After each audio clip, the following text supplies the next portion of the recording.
Muy buenos días a todas las personas que en este momento nos acompañan en esta mañana. Bienvenidos a este seminario número 33 del Sindicato de Ingenieros y Profesionales de el ICE. Su servidora Cristel Díaz, en esta mañana tengo el placer de acompañarlos en la presentación de esta actividad, la cual tiene como objetivo capacitar e informar en temas de actualidad a todos los afiliados y público en general. Muy buenos días, como les indicaba, y bueno, antes de iniciar queremos darles algunas indicaciones muy importantes que deben de considerar en este seminario. Primeramente, para esta mañana y también para el día de mañana, tendremos 4 exposiciones donde vamos a tener a 4 expositores invitados. Más adelante les vamos a presentar a cada uno de ellos.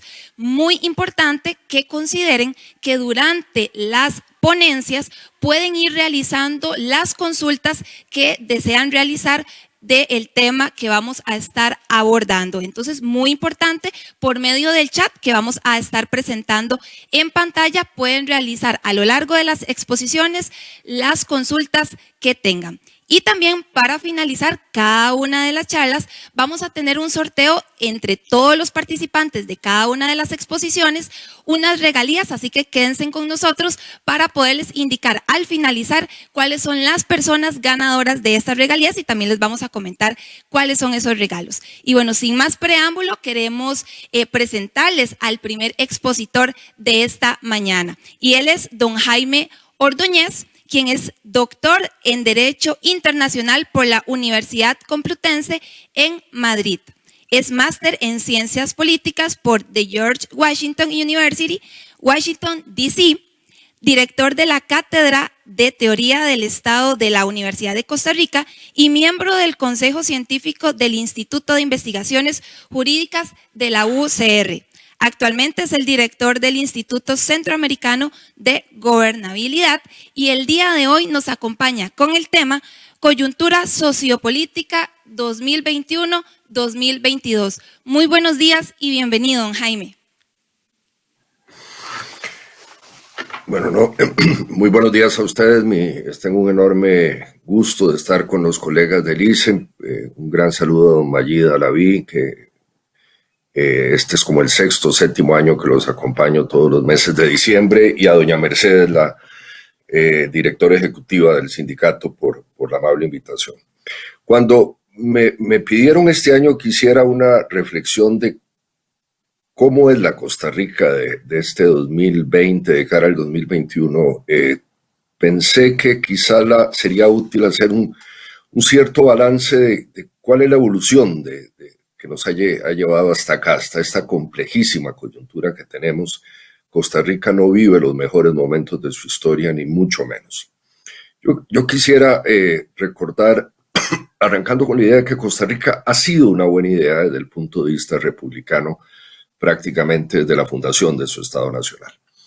Y la Costa Rica moderna, que se gesta a partir de los grandes acuerdos políticos de los años 40, 50 del siglo pasado, los acuerdos de Calderón Guardia, José Figueres, de Rodrigo Facio, de todos los fundadores de la Segunda República, fueron correctos porque lograron generar la química adecuada de una sociedad entre crecimiento y equidad. Yo creo que la clave histórica de Costa Rica, del éxito de los que ha tenido, que tuvo, y vean en la forma verbal que estoy utilizando con mucha preocupación, es haber conciliado los objetivos de crecimiento y equidad, que son los objetivos de cualquier democracia.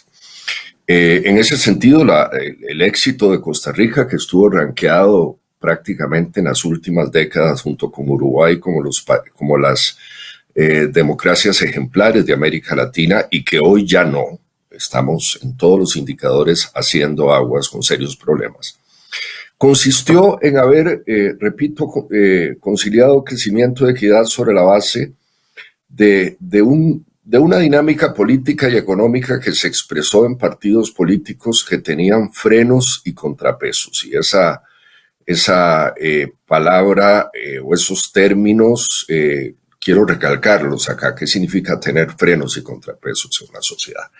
La Costa Rica que venía del siglo XIX era una Costa Rica productora de café, básicamente exportadora de café. Somos hijos del café a partir de 1944 con la generación de las primeras exportaciones a Alemania, Inglaterra, etcétera, y un sector político agroexportador que se conjunta a partir de eso, el viejo Partido Republicano Nacional, y lo que es hoy el Partido Unidad. Posteriormente, como coyuntura de los años 40 y 50, nace el Centro de Estudios para los Problemas Nacionales, que representa desde el punto de vista sociopolítico a una serie de empresarios, clases medias en ascenso, a algunos sectores pequeños, agricultores en ascenso. Y eso fue históricamente el Partido de Liberación Nacional. Es decir, el país tenía un cierto equilibrio que después se fue desarrollando. Bueno, hubo aparte de esto, como sucede en todas las democracias maduras y modernas, un tercer o cuarto partido, un partido de izquierda, vanguardia popular, que jugó un rol histórico, por cierto, en los acuerdos de los años 40 con don Manuel Mora. Y esa Costa Rica representaba distintos sectores, se dialogaba, habían distintas visiones del mundo. Esto empezó a evolucionar con el paso de las décadas, y estoy contando esta historia que ustedes conocida para contarles cómo se deformó esta historia. Y estamos entrando en una Costa Rica hoy día sin frenos y contrapesos. En la década de los 80 sucedió un hecho inédito, y es que Costa Rica pasó de tener dos productos de agroexportación, el café y el banano, que representaban prácticamente el 72% del Producto Interno Bruto. Y a fines de los años, y durante la década de los 80, hicimos la reconversión productiva más grande de nuestra historia, y una de las reconversiones productivas más interesantes incluso del hemisferio, y es que pasamos de dos productos de importación que representaban el 72-75% de nuestras divisas, ¿verdad?, a 2.914 productos, que son los que ya para fines de inicios de la década del 90 teníamos. Y el producto más generador de divisas empezó a convertirse el turismo, después seguían una gran cantidad. Lo que nos sucedió en ese proceso a partir de 1990 hasta hoy día fue algo muy curioso que nos empezó a deformar como país. Sobre esto se ha discutido poco en ciencia política en Costa Rica y en foros como esto.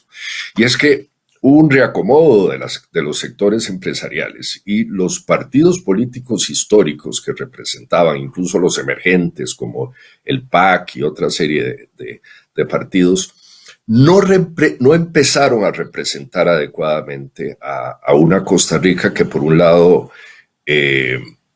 ciertamente generó diversificación económica industrial en un grupo exportador que empezó a entrar fundamentalmente en zonas francas y en otra serie de sectores, y una gran clase media y clase baja que empezó a quedar no representada en los partidos políticos.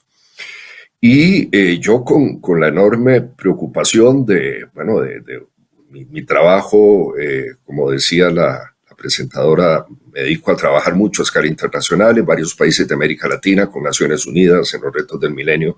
Estoy comparando democracias, ese es mi trabajo en distintas regiones del mundo, y tratando de determinar cuáles son las soluciones que se tienen que tomar para hacer correcciones a los desajustes democráticos. El primer problema que estoy viendo en la Costa Rica actual es que el reacomodo de esa sociedad, donde una gran diversificación industrial, por un lado, donde quedaron descolgadas una gran cantidad de sectores de clases medias, fundamentalmente pymes, pequeñas y medianas industrias, sin protección algunas, donde se empezaron a generar políticas públicas para defender zonas francas, defender sectores exportadores, etcétera, pero las pequeñas y medianas empresas de Costa Rica, las pymes, que representan todavía hoy el 62% de la producción del país, del Producto Interno Bruto, del PIB costarricense, empezaron a quedar desprotegidas. En este escenario, el país se nos empezó a desajustar. Entramos a los acuerdos de libre comercio. Ustedes se acordarán, durante el inicio de la primera década del 2000, Tratado de Libre Comercio con los Estados Unidos y Centroamérica, el Tratado de Libre Comercio con Chile, el Tratado de Libre Comercio con China, el Acuerdo de Asociación con la Unión Europea, todo lo cual supuso mayor apertura económica, pero no se hicieron los ajustes internos de redistribución para ajustar las cargas y compartir los beneficios de ese crecimiento. ¿Qué nos sucedió en todo este proceso, estimados colegas del ICE? Lo que nos sucedió fue que esta Costa Rica de la década del 90 hasta este momento, hasta prácticamente ya el cierre del 2020 que estamos, es una Costa Rica que ciertamente se transformó productivamente, que ciertamente se modernizó desde el punto de vista de sus nichos económicos y nichos de cierta competitividad, etcétera. Pero es una Costa Rica que empezó a acumular riqueza únicamente en un cierto sector de la sociedad y con perjuicio de clases medias bajas y una serie de sectores productivos nacionales que quedaron muy desprotegidos. La evolución de esos últimos 40, 50 años que les estoy narrando nos lleva a estadísticas muy complicadas, a un país profundamente inequitativo. Yo quiero aquí compartir con ustedes alguna estadística. Yo quería, a don Mayid, doña Mercedes, les dije en su oportunidad que quería preparar un PowerPoint muy cuidadoso de esto, como generalmente lo hago todos los años. Desafortunadamente, una situación personal muy triste. Mi madre murió hace 4 días y no me dio el tiempo para preparárselos, pero bueno, sin embargo me comprometí con don Mayid de estar aquí y aquí estoy a pesar de... Sin embargo, tengo la estadística aquí a mano y quisiera compartirla con ustedes. Para 1990, me acuerdo yo, trabajando en proyectos de Naciones Unidas a escala regional, se lanza el Informe de Desarrollo Humano de las Naciones Unidas, que es producto de esa mente maravillosa que es el gran economista Amartya Sen, Premio Nobel de Economía de la India, que monta con su equipo de investigadores en Nueva York el Informe de Desarrollo Humano y empieza a rankear los países no por el per cápita ni el Producto Interno Bruto, como se hacía hasta ese momento, sino por una serie de indicadores sobre su calidad como sociedad y sobre la vida de los habitantes. Y Costa Rica en ese momento, en el informe de 1990, en el primer informe de desarrollo humano, que lo tengo acá, rankeaba en el puesto 37 al lado de Uruguay como los países más equitativos y con mayor índice de desarrollo humano del planeta. Costa Rica era el 37 y Uruguay era el 35. El primero fue Noruega, es decir, estábamos desde más de 200 países, estábamos muy cerca de los primeros puestos a nivel internacional. Sin embargo, durante la década del 90 y del 2000, y lo que hemos corrido del 2010 hasta este cierre de década, el país empezó a crecer en una gran cantidad de direcciones, como les estaba diciendo, fundamentalmente por la apertura económica, por la apertura de los nichos comerciales, la atracción de zonas francas, la diversificación industrial, la creación de maquilas tecnológicas en el país, porque el régimen de zonas francas es fundamentalmente maquila tecnológica y estructuras de servicios, es decir, servicios de zonas francas desde acá y alguna producción tecnológica, sobre todo en el campo de la medicina y algunas otras áreas, etcétera, pero no toma las medidas tributarias y fiscales para hacer una redistribución adecuada de esa enorme riqueza que empieza a llegar al país, pero únicamente beneficia a pequeños sectores. Entonces, durante esas década y media, nosotros pasamos de ser el país número 37 en el índice de desarrollo humano a ser hoy el país número 78 del índice de desarrollo humano. Número 1. Pasamos de ser, junto con Uruguay, uno de los países más equitativos del hemisferio para entrar en el índice, en el informe del Banco Mundial del año 2016, en el 2018, en el 9º país más desigual del planeta en distribución de la riqueza. Un puesto que tristemente compartimos con países tan desiguales como Sudáfrica, como Ruanda, como Honduras, etc. En esa situación está Costa Rica.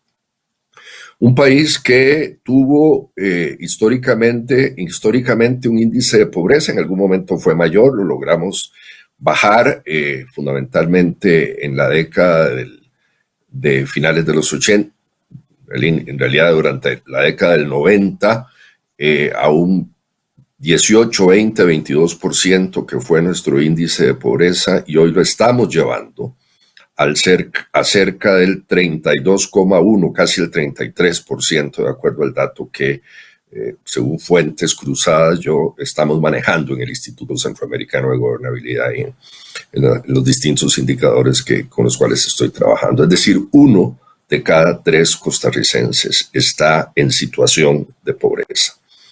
Una Costa Rica que tuvo un índice de desempleo que andaba en el orden del 8-9% y que hoy lo tenemos en el orden del 15-18% y acercándose al 20% de desempleo abierto, con algo gravísimo, y es el índice de subempleo, que este es más serio, de la gente que tiene un trabajo muy precario, muy precario, y en el índice de subempleo estamos en el orden del 47, 50, casi 50%.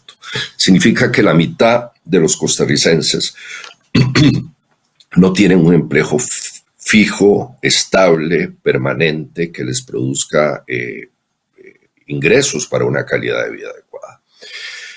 Una Costa Rica, y déjenme darles este dato del indicador, que este es un indicador que nos viene generando mucho daño hace tiempo y que no lo hemos corregido.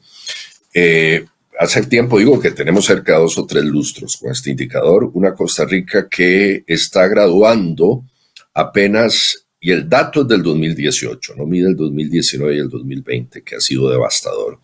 Estaba graduando como de todos sus muchachos, estábamos graduando como bachilleres de secundaria apenas el 47-48%. La mitad de nuestros muchachos costarricenses no los estamos graduando siquiera de secundaria. Y con un problema gravísimo, y es que cuando el restante 50%, que sí estamos graduando en la secundaria, cuando ustedes analizan y confrontan esos graduados de secundaria con las pruebas PISA son las pruebas de la OCDE, de los países más desarrollados del planeta, que fundamentalmente lo que evalúan es la capacidad del razonamiento abstracto de los graduados, de los bachilleres, fundamentalmente en análisis matemático, análisis de pensamiento inductivo, deductivo y otra serie de variables. Únicamente el 38-40%, ese 50%, están aprobando las pruebas PISA. Significa que apenas el 20% de nuestros muchachos en Costa Rica tienen capacidad y competitividad educativa de acuerdo a los estándares internacionales.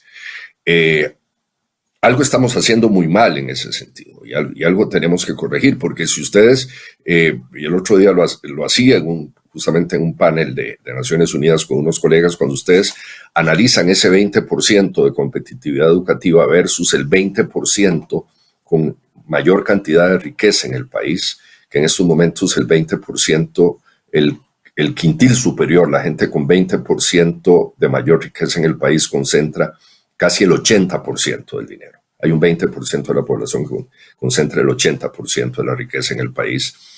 Y el resto está distribuido en sectores que se van deteriorando. Uno encuentra algo muy importante que es una clave, porque de todo esto hay que salir con una agenda de trabajo.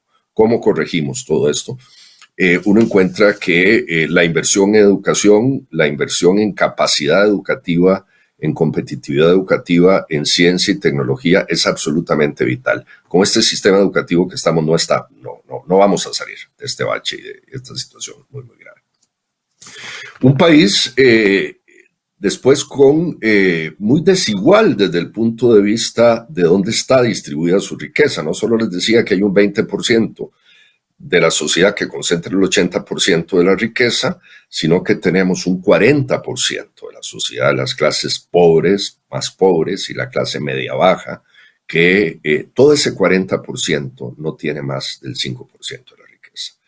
Y aparte de esto, muy mal distribuida territorialmente, porque analizando aquí la distribución, tenemos algunos cantones del país que tienen indicadores, que tienen rendimientos de calidad humana casi de primer mundo. Hablo cantones como Escazú, Santana, Belén, algunas zonas de Curriabat, etcétera, donde se concentra gente que vive como gente en el primer mundo.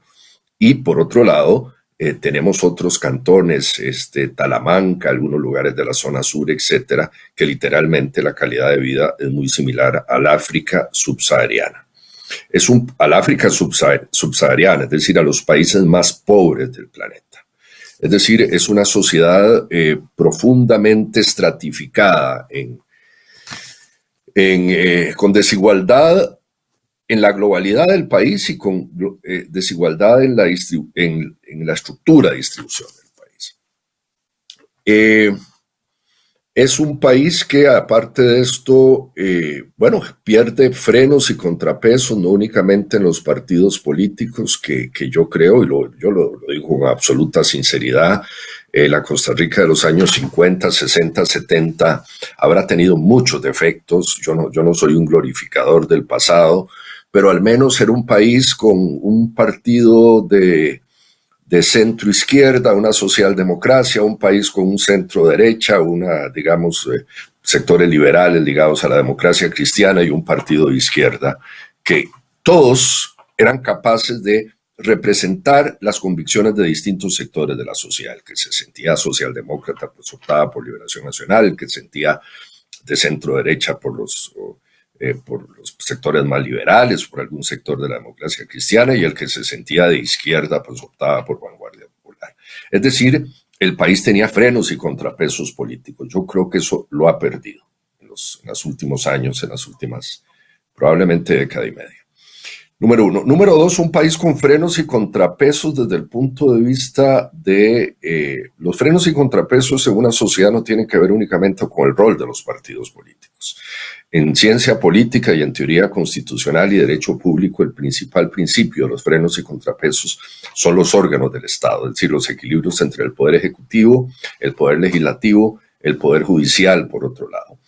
Y yo siento que, si bien hay un cierto margen de autonomía de algunas instituciones, veo en muchos casos en los últimos años como el poder ejecutivo o los sectores económicos que toman el poder ejecutivo, que hacen algún tipo de colusión con el poder ejecutivo, son capaces de doblar brazos a la autonomía del poder judicial, de doblar brazos a inclusive de hacer aplanadoras legislativas para tomar determinadas decisiones. Eso no es bueno que exista en una sociedad.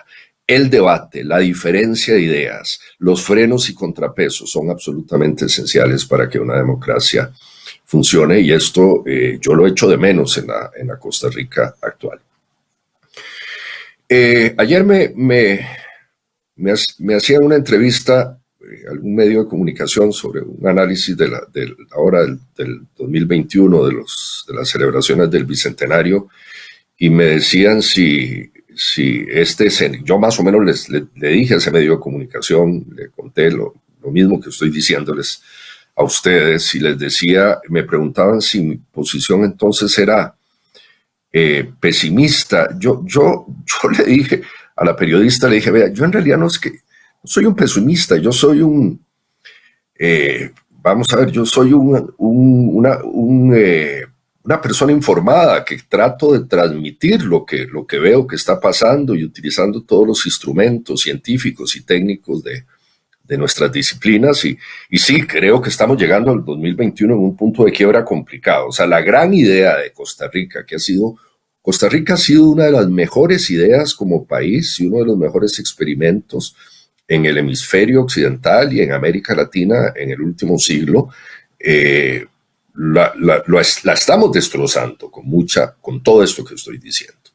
Número uno. Y número dos, algo que le decía a la periodista, las sociedades no tienen garantizado un futuro necesariamente, vamos a ver, es decir, pueden retroceder. Su futuro de bienestar no es inexorable desde el punto de vista de los criterios de predictibilidad. Déjenme contarles algo. Cuando yo empecé a estudiar, en su momento, cuando estaba en la Universidad de Costa Rica y empecé a estudiar Derecho, Ciencia Política y demás, habían 3 países ejemplo de democracia en América Latina en ese momento. Uno era Uruguay, el segundo era Costa Rica, ¿verdad?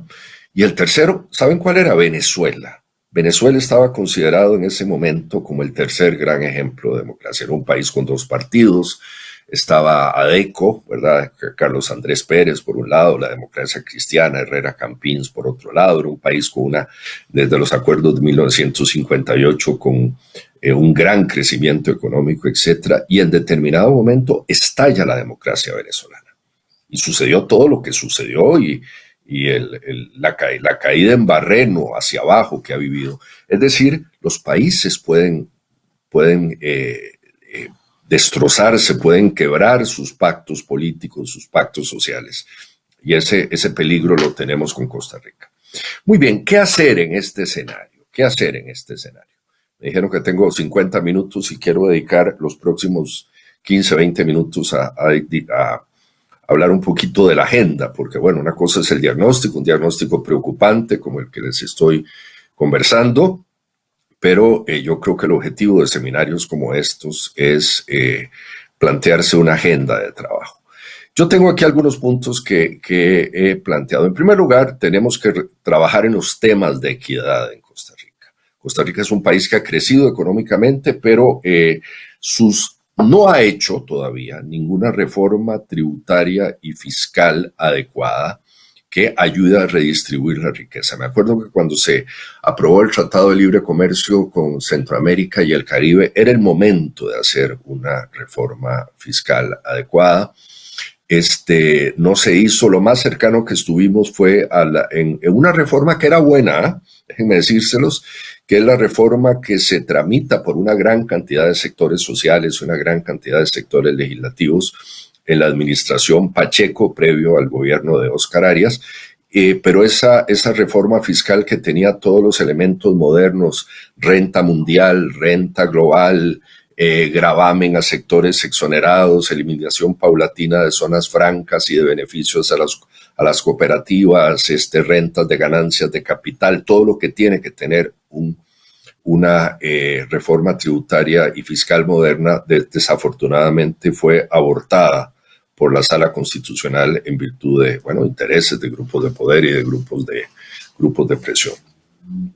Posteriormente hubo un intento de reforma interesante, yo diría, en la administración Chinchilla, también abortó, no era tan ambiciosa como la de la administración Pacheco, también abortó, y lo último que se da es la aprobación de la reforma fiscal ahora de diciembre de 2018, con la cual estamos cumpliendo casi ya 2 años, reforma fiscal que yo creo que fue claramente inconveniente, una reforma fiscal muy negativa. ¿Por qué muy negativa? Porque fue una reforma que fundamentalmente se ensañó poniéndole más renta a los sectores que ya pagaban renta, es decir, a los sectores asalariados, a quienes tienen base imponible en la fuente, número 1, a las pequeñas y medianas empresas, que inclusive también a los sectores asalariados, pequeñas y medianas empresas, les subió el último tramo de imposición en renta del 30 al 35%. Dejó totalmente exentas, una vez más, a los sectores exonerados en Costa Rica. Existen 192 leyes que permiten exoneración total de renta a distintos sectores, zonas francas, algunos sectores cooperativos, algunos otros sectores beneficiarios de exoneraciones, que son, por cierto, los sectores que han recibido más riqueza en Costa Rica en los últimos años. Una reforma también que cometió graves errores. Por ejemplo, no solo dejó exonerados de renta a estos sectores, sino aparte les dio un premio adicional, y es que los exoneró del IVA en todo lo que son la compra de insumos en el mercado interno, lo cual agrava la situación de competencia desleal con los empresarios nacionales. Y la cereza del pastel fue una decisión que se toma hace unos 6 o 8 meses por la Asamblea Legislativa, la cual exoneró a una serie de estos sectores los exoneró del pago del impuesto territorial, o sea, el impuesto a los bienes inmuebles que todos los costarricenses pagamos. Yo lo pago, ustedes pagan todos los impuestos de bienes inmuebles territoriales en las respectivas municipalidades en el país. Es decir, la reforma del 2018, ¿verdad? La que se verificó hace 2 años, lejos, porque el objetivo de una reforma tributaria es generar equidad, es decir, corregir las distribuciones naturales del mercado y de las economías por medio de política pública para redistribuir dinero. La reforma del 2018, lejos de redistribuir, generando equidad en beneficio de los sectores que ya estaban pasándola muy mal, más bien generó más inequidad. Si ustedes se acuerdan, estimados oyentes de este chat de colegas de IRIS y la gente que lo está oyendo, no fue con la pandemia que empezaron a quebrar una enorme cantidad, decenas de miles de pequeños negocios en centros comerciales en las distintas ciudades de Costa Rica, donde todo fue como resultado de la reforma del 2018. Ese fue un gran error de política pública. Y quiero decir abiertamente que creo que los partidos políticos y el gobierno de la República se dejaron presionar por influir o por grupos de presión que en determinado momento forzaron una reforma que no tenía las características redistributivas que debió haber tenido. Agenda de aquí en adelante. Temas de la agenda. Número 1, tenemos que trabajar en los temas de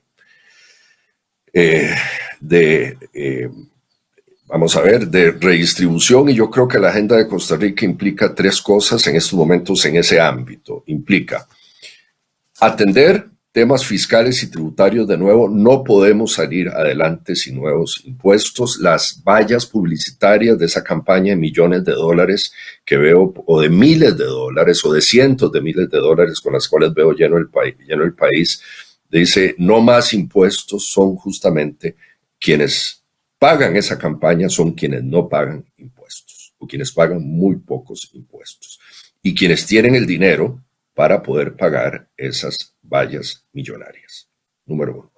Yo creo que tenemos que entrar en Costa Rica a un régimen de renta global, número 1, a un régimen de renta mundial. Creo que deberíamos empezar a bajar paulatinamente, vean el término que estoy usando, paulatinamente algunas de las exoneraciones en el país. Yo no quiero, soy el último costarricense que quiere una estampida de la inversión extranjera. Me parece importante, me parece conveniente, pero bajar algunas de esas, paulatinamente esas exoneraciones que hoy pagan 0, mientras el resto de costarricenses pagamos el 30 o el 35% de renta. Son sectores que pagan 0, y decirles es bueno que paguen el 8, el 9, el 10, el 15%, y escalonar ese. Número 1. Número 2, corregir una serie de trampas que tienen las leyes en materia de... Por un lado está la simple evasión fiscal, es decir, hay una legión de abogados y de oficinas especializadas en evasión de impuestos que hacen que las 200, 300, 400 empresas que más generan dinero en Costa Rica paguen muy poco o no paguen nada. Eso es inmoral en una sociedad como la costarricense. Empresas que son millonarias en dólares que hayan declarado en aquella famosa lista que ustedes vieron 0 impuestos. Es inmoral que eso suceda mientras una pequeña o mediana empresa, una pulpería, un pequeño emprendimiento agroindustrial, etcétera, de una persona que paga sus impuestos tenga que pagar absolutamente todo. Eso no es correcto. Repito, renta mundial, renta global, una paulatina revisión del régimen de exoneraciones. Una idea con la cual yo he venido reflexionando, nosotros deberíamos acercarnos, y ojo que desde el punto de vista económico yo no soy un libertariano, pero yo me acercaría a un régimen de pago de renta, no exactamente un flat tax, pero a un modelo muy uniforme donde bajemos el impuesto de renta para la mayoría de los costarricenses. Hay gente ahogada con un 30-35%, que lo bajemos a un 30 o a un 25%, pero que todo el mundo pague. Que todo el mundo pague impuestos. Cuarto punto. Yo no grabaría, y en esto soy muy cuidadoso, yo no grabaría capital, pero grabaría ganancias de capital. Me parece que grabar capital es una forma de quebrar rápidamente, acelerar la quiebra de una serie de sectores, pero grabaría ganancias de capital. Lo que es capital ocioso, ¿verdad? Que hay mucho capital ocioso, sí le impondría una tasa de renta anual, pero muy, muy cuidadosa. Lo que tenemos que hacer inteligentemente, como lo hacen todos los países de la OCDE, es grabar ganancias de capital en forma más inteligente. En el tema de ese impuesto TOIM adaptado, yo creo que es una solución interesante para generar riqueza muy rápida, pero establecería una serie de excepciones. Me parece, por ejemplo, que cualquier asalariado que gane menos de 800,000 colones al mes, que por cierto es la tasa de renta, no se le podría grabar en forma alguna la transacción de ingreso a su cajero automático o a su cuenta, el beneficio de su salario, porque sería profundamente regresivo. En otras hipótesis sí creo que podría resultar muy interesante. Creo que sería importante revisar una serie de cosas. Les voy a contar algo acá que a mí me parece asombroso. El otro día me puse a revisar cuánto generan las casas de apuesta electrónica en Costa Rica. En las propias casas de apuesta, porque aquí hay unos nichos de generación económica que no pagan impuestos y aprovechan Costa Rica, aprovechan su territorio, aprovechan la lenidad de su sistema jurídico para hacer grandes negocios. Me encuentro que las casas de apuesta y los casinos electrónicos, los sportbooks, etcétera, generan 16,000 millones de dólares anuales en territorio costarricense. ¿Saben cuánto paga de impuestos una casa de apuestas, un sportbooks? El equivalente a 52 salarios base, absolutamente nada. ¿Y por qué están acá? Porque están prohibidos en los Estados Unidos y porque están prohibidos en la mayor cantidad de países del planeta. Justamente por eso, porque es una forma de aprovechar un país, de no pagar impuestos y aparte de generar formas inherentes de corrupción, porque son miles de millones de dólares los que se mueven. Tenemos que revisar cuidadosamente. Un pilar es el tributario, el otro pilar es el control de gastos. Yo aquí en esto voy a separarme a mucha gente, algunos colegas míos de las universidades, etcétera. No, yo creo que tenemos serios problemas de la racionalidad del gasto en el país. Tenemos que revisar, tenemos 22 instituciones todavía dedicadas a la inversión contra la pobreza, en realidad son 24 en mi último estudio, y nunca hicimos reducción de la pobreza el 22%, sino incluso se nos disparó. Tenemos que poner barbas en remojo, ponernos la mano en el corazón y decir, si queremos pedir más impuestos, tenemos que ser muy rigurosos y muy francos de que quizá el Estado no gasta bien todos sus recursos en una serie de áreas. Y tenemos que hacerlo correctamente. Y socarnos la faja, los tornillos, la racionalidad de los presupuestos, los planes anuales operativos en todos aquellos puntos. Si hay que hacer fusión de instituciones, si hay que eliminar duplicidades de instituciones, tenemos que hacerlo en el Estado. No se trata aquí únicamente de decir, bueno, hay sectores que no pagan impuestos y hacer una defensa estadofílica, como decía aquel gran politólogo mexicano Enrique Krause, que bien le haría daño a a la racionalidad del Estado costarricense. Tenemos que hacer racionalización del gasto y en eso somos nosotros, primero, la gente ligada de alguna manera al Estado. Yo soy catedrático universitario, hago otra serie de cosas en mi vida, pero soy muy consciente de que el Estado tiene que ser muy... Y la tercera, tenemos que reactivar la economía, y eso es absolutamente cierto. Y les voy a decir cuál es el principal problema de reactivación de la economía en Costa Rica. Son tres. En primer lugar, quienes deberían ser la clave para reactivar la economía, que son las pymes nacionales. Las pequeñas y medianas empresas no las estamos beneficiando. Ellos tienen que pagar todo. Tienen que pagar renta, tienen que pagar las cargas de seguridad social, que son cargas para fiscales, tienen que pagar todos los cánones e impuestos municipales, tienen que pagar todo el IVA en sus compras, etcétera. Y de todo eso exoneramos a zonas francas y a algunas cooperativas y a una serie de empresas. Eso no es justo, porque la clave para que una sociedad crezca son las pequeñas y medianas empresas propias de nuestros países.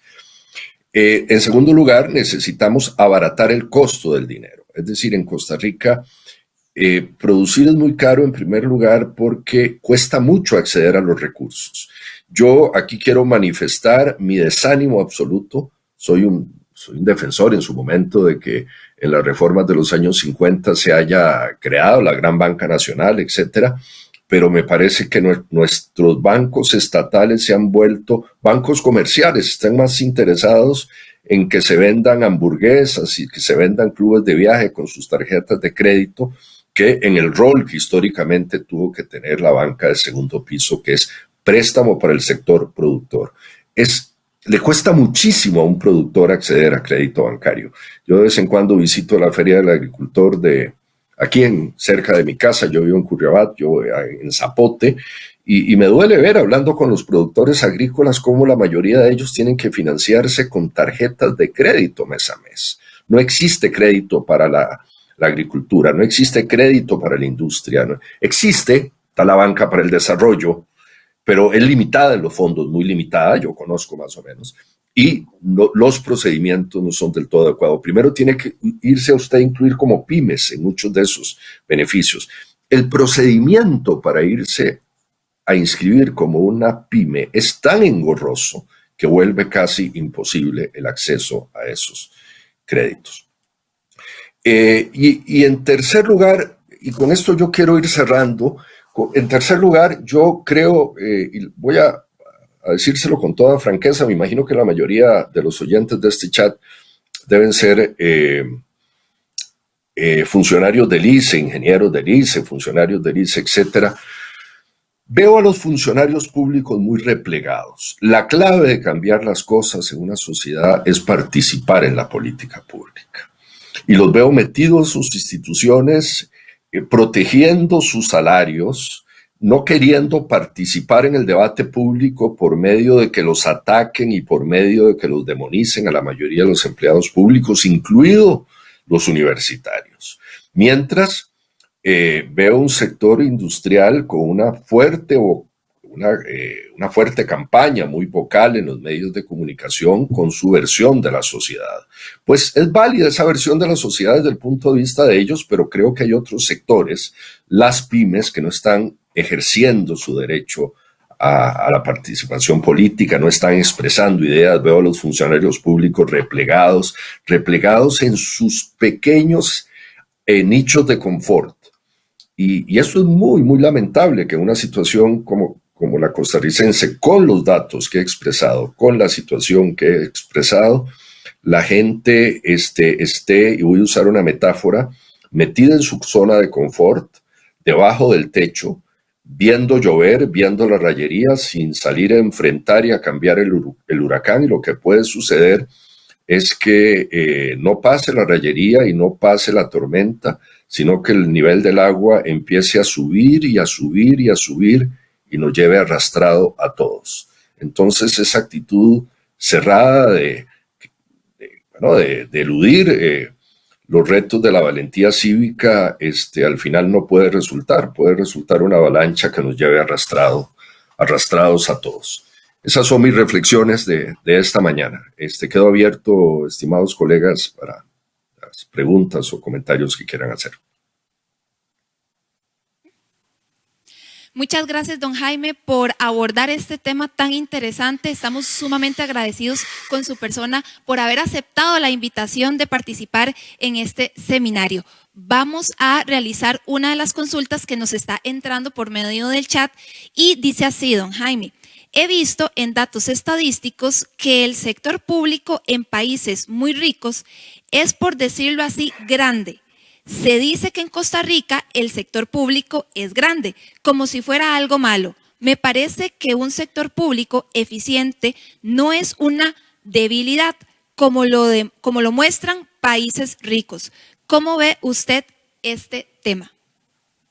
Bueno, yo justamente un trabajo que publiqué hace poco para el Instituto Interamericano de Derechos Humanos y para que es parte de un documento, estamos trabajando para el Banco Mundial también con los investigadores. El tamaño del sector público de Costa Rica es similar a la de los países de la OCDE, inclusive es menor a algunos países. Es decir, Costa Rica tiene un estado, ¿verdad? Con un gasto público de acuerdo al per cápita, por un lado, y al Producto Interno Bruto en general, similar de países como España, Francia, Uruguay, etcétera. O sea, no es mayor.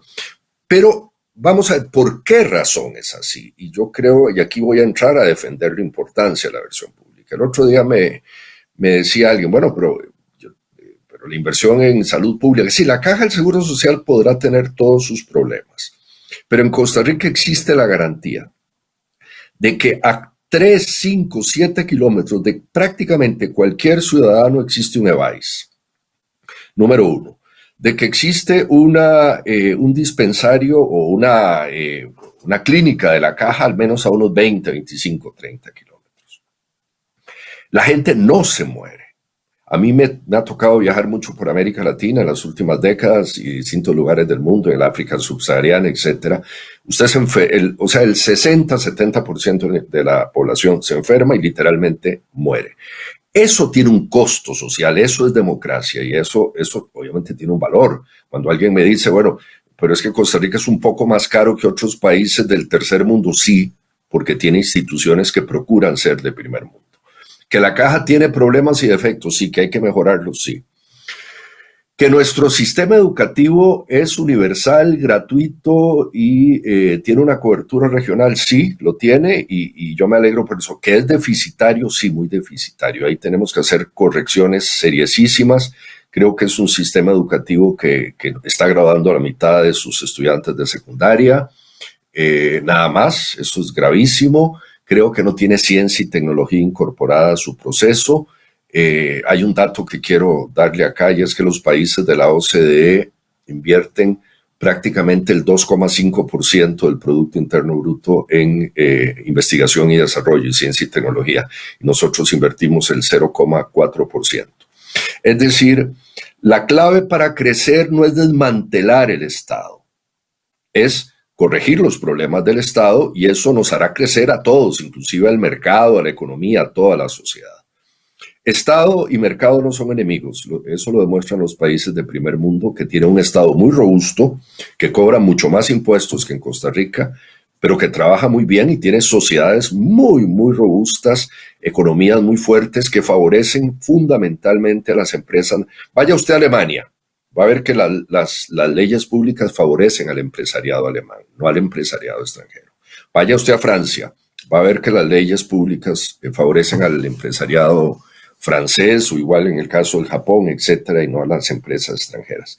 Nosotros hemos caído en un malinchismo lamentable, muy, muy lamentable. No entendemos que la clave del desarrollo es favorecer a nuestros empresarios nacionales primero que a nadie.